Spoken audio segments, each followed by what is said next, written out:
Editors has asked the incoming government to initiate deliberate as well as sustained policies and programs to promote freedom of expression. General Secretary of the Nigerian Guild of Editors, Iyabosa, Uwugiaren, is live with us from Abuja. I asked you earlier of your assessment of press freedom in Nigeria in the past 8 years.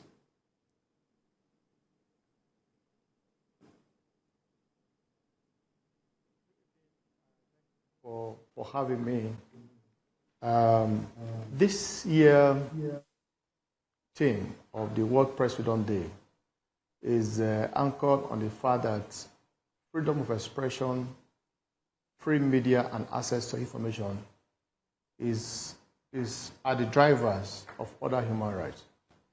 And rightly so, we have seen the situations in this country where, as a result of media reports, corruption, inhuman treatment, torture, we are exposed. So, which means that for us to be able to respect human rights, the media must be free, to carry out its constitutional and social responsibility. And that is how this year's celebration is structured. Now, talking about the assessment of press freedom in Nigeria in the last 8 years, well, one can safely argue that it is not all that bad.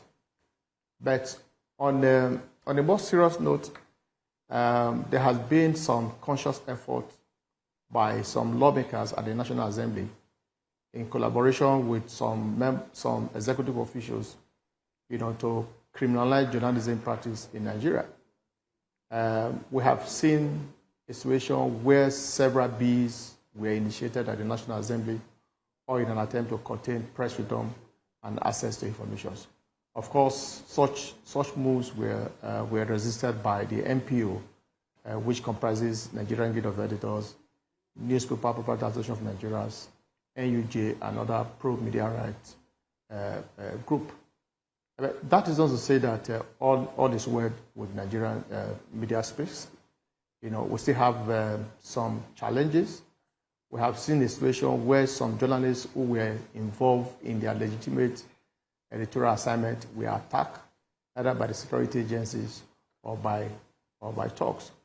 And we are saying that enabling environment for the media to carry out their responsibility and by extension holding government accountable to people has not been created in Nigeria.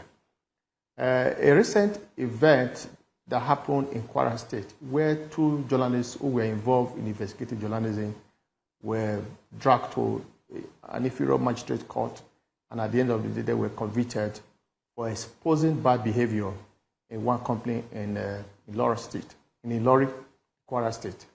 For us, that is a very strong signal to the media space that all is not well, with the media space.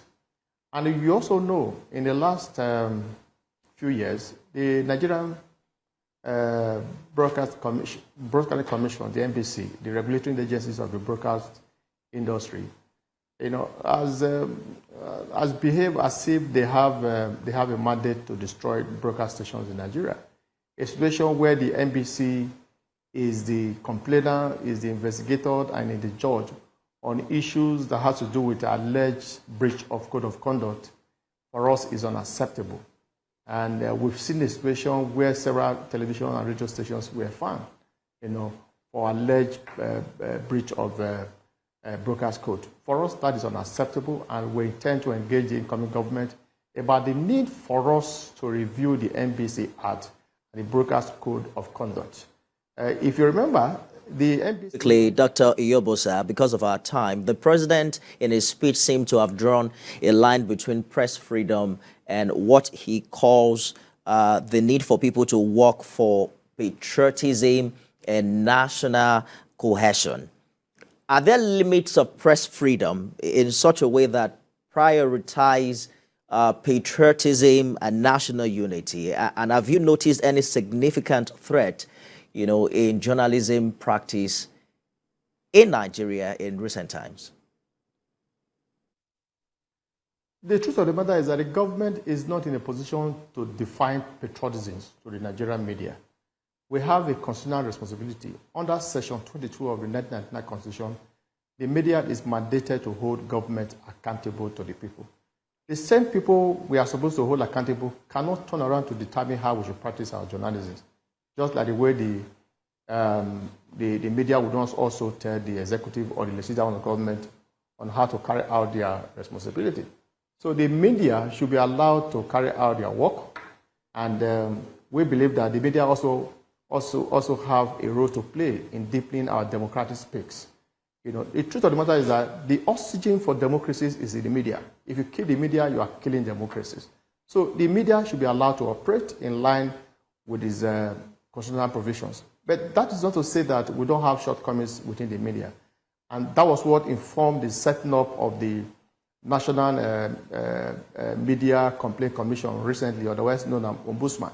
So that if you have any complaint against the media, you can seize the opportunity by also reporting to the commission for review of any complaint.